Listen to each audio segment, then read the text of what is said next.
Hey Eurovision fans, we have the results of the second heat of Melodifestivalen, that's Sweden's national final. 2 acts have gone direct to the finale, 2 acts have gone to the runoff round, and 2 acts have been eliminated. We're going to talk about all 6, so let's kiki.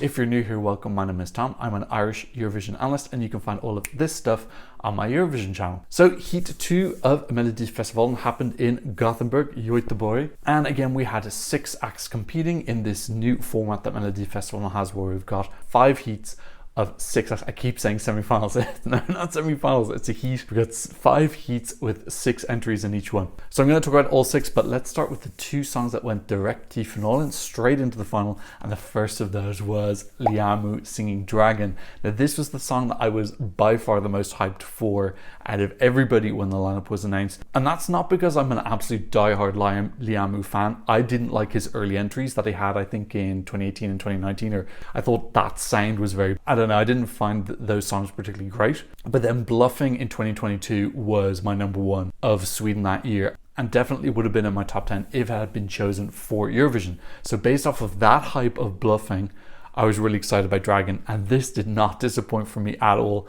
This is 100% what I want from Melodifestivalen. Let's talk about the song first. I love the song. I think it's really, really pretty. It's a basic pop song. I'm not going to say that this is like reinventing pop or anything like that, but I expect that from Sweden. I want really well-produced, earworm, delicious pop, and this is 100% that. I love his falsettos and the ad-libs that he does on the chorus. I like the melody of this. I think it's got such a lovely, catchy melody. I immediately had it in my head. I'm dying to download this. I have to wait 3 more weeks before I can download it. So I really love the song. But yeah, I agree. This is not like earth-shattering pop. I think if you're going into Melodifestivalen looking for earth-shattering pop, you're probably going to be disappointed. Also, the stage show looked spectacular. Really slick, produced concept that we do expect from Sweden. This entry really reminds me of the Men with Lights era that Sweden went through between 2015 and 2021, where they sent Måns Zelmerlöw, Franz,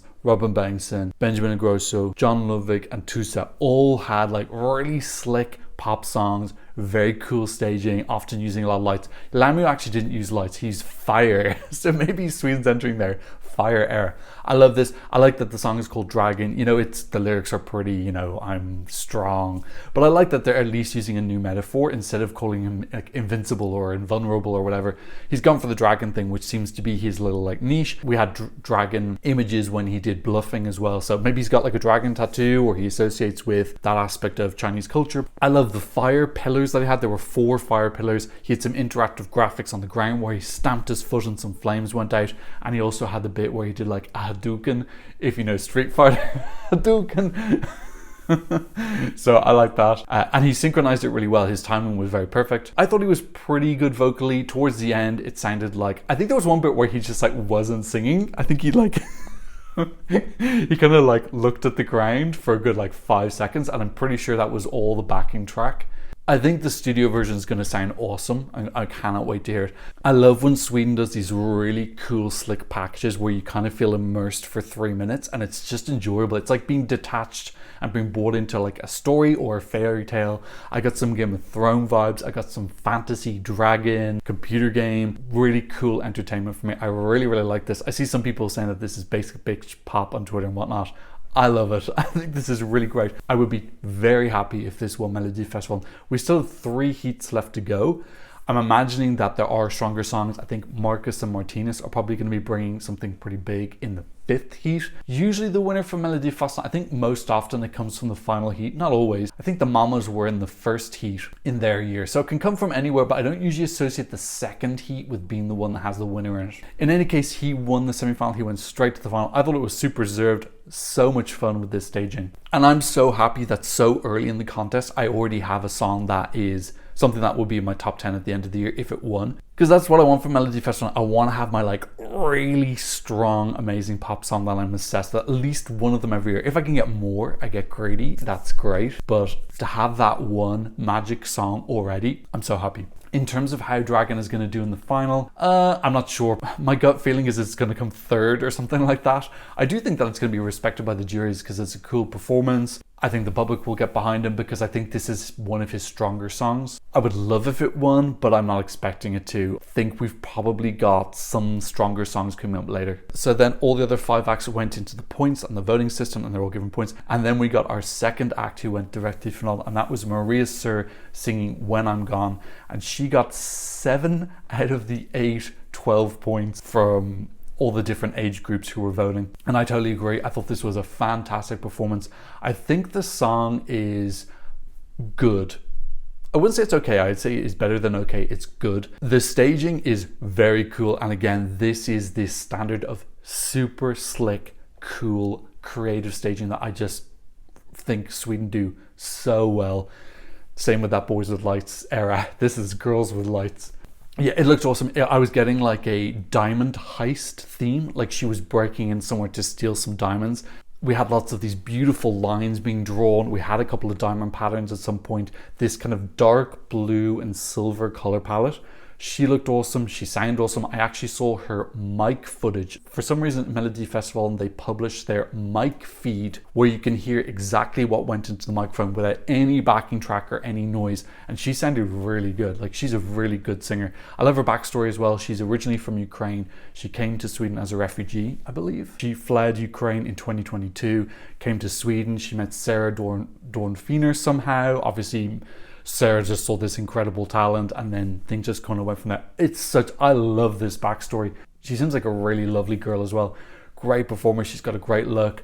Definitely someone who I would love to represent Sweden in the future, or in the future if she wanted to represent Ukraine as well. That would be equally awesome. I just want her to have the right song. This song is good, but it's not a winning song. So how will Maria do in the final? I think this will probably be mid-table. I just think the song is a little bit too weak. Staging, top class, absolutely looks fantastic. I love some of those still tableaus they did where she's kind of lying down. It almost looks like a moving photograph. She's very commanding on stage. She's got great confidence. She's just a good performer. That's it. Like, some people got it, some people don't. She's got it. And I like seeing her reactions afterwards. She seems really genuinely happy and humble. Then we had 2 acts who went into the runoff vote. And the first of those songs was Dear Sara saying The Silence After You. Now, let me just be real for a second. The first time I watched this performance, I could not focus on it.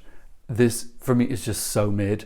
I'm sure it's lovely. I could not focus. I kept on losing concentration and opening up a different tab when I was watching this on my laptop. So because of that, I didn't see the full thing. I kind of heard it. It was easy listening. I said, okay, I'm going to watch this again. So I went back, I watched it a second time.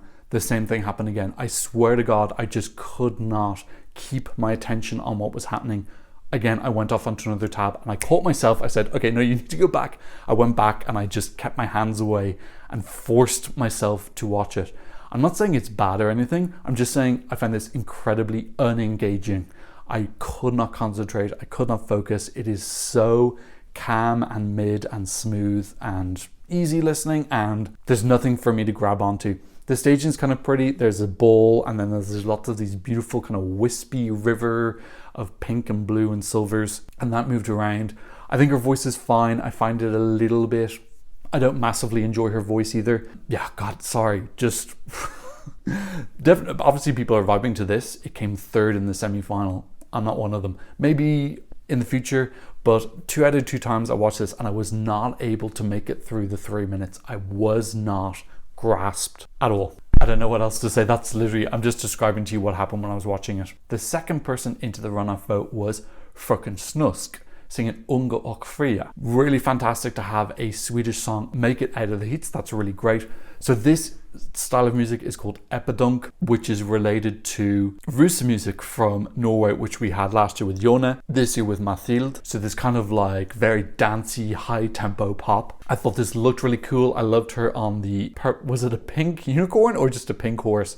I thought that was really cool. And then the background, we had lots of pinks, kind of in a theme park carnival theme, with Fröken Snusk written on the back. I thought the dancers were good. I have to admit, the choreography Melodifestivalen I think is pretty bad. It's very basic. I would like to see them bring in a new choreographer because I feel like the choreography is just the same basic moves over and over again. basic bitch choreography. I'd like to see someone bring in something a little bit edgier, different styles of dance, kind of like more just thinking outside the box choreography. I just don't think the choreography in Melodifestivalen is good overall, considering the capabilities of what choreography can be in modern entertainment. I like that they put on their pink balaclavas at the end to imitate Fröken. I thought that she sounded good. Obviously, kind of hard for her to make a connection with the camera because she performs with the balaclava on. The song is good. It's kind of catchy. I was hoping for something just a little bit more edgy. I was hoping this would be like really massively crazy, edgy, shocking everybody. And in the end, it was a little bit tamer than I was expecting. Not that odd for Melodifestivalen. It was like obviously a bit more dancey, but I wasn't kind of blown away like, whoa, I've never heard this before. I was kind of like, okay, this sounds kind of like Yone from Norway, but even more PG. It just felt maybe too watered down or diluted, or maybe this is what this music is and my expectations were too high. So I was a little bit disappointed. I was hoping that Fröken will come in with an absolutely incredible song that will kind of change my perspective of the world and actually win for Sweden. I'd love a song in Swedish to win, and I felt like this was the best. Is there anything else coming up that could? Maybe Clara Klingenström next week, she's saying Aldrig Mer, and then we have Lasse Stefan saying En Som on Sommeren, but I'm not expecting them to win because they're very much skewed towards one demographic. And then in Heat 5, we have Elektra saying Banyame. Again, I'm not expecting that to be a contender. So I really had my hopes of a Swedish winner being on Fröken Snusk. I still think the song is good. I don't know if I'd download it even. I probably would just because it's good to listen to in the gym. If I'm like low energy, I'll put on Fröken Snusk and I'm sure it'll get me through 3 minutes of my workout. Overall though, love the vibrancy and the colours and the just high energiness of it.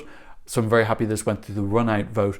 And even though this came fourth in this heat, I think it is definitely a contender to make it through the runoff. The scoring in the heats means that each age group gets the same amount of points, but in the runoff it's going to be quantity of votes. So if she has a really die-hard group of fans between 13 and 25, they can vote 10 times more than the other age groups and all those votes will count, as opposed to this system where they only get to vote in their one age category. So scoring is going to be different, and I think she will qualify. Okay, we had 2 songs which were eliminated. The first of them was Engmans Kapell, Norrland. What do I say about this?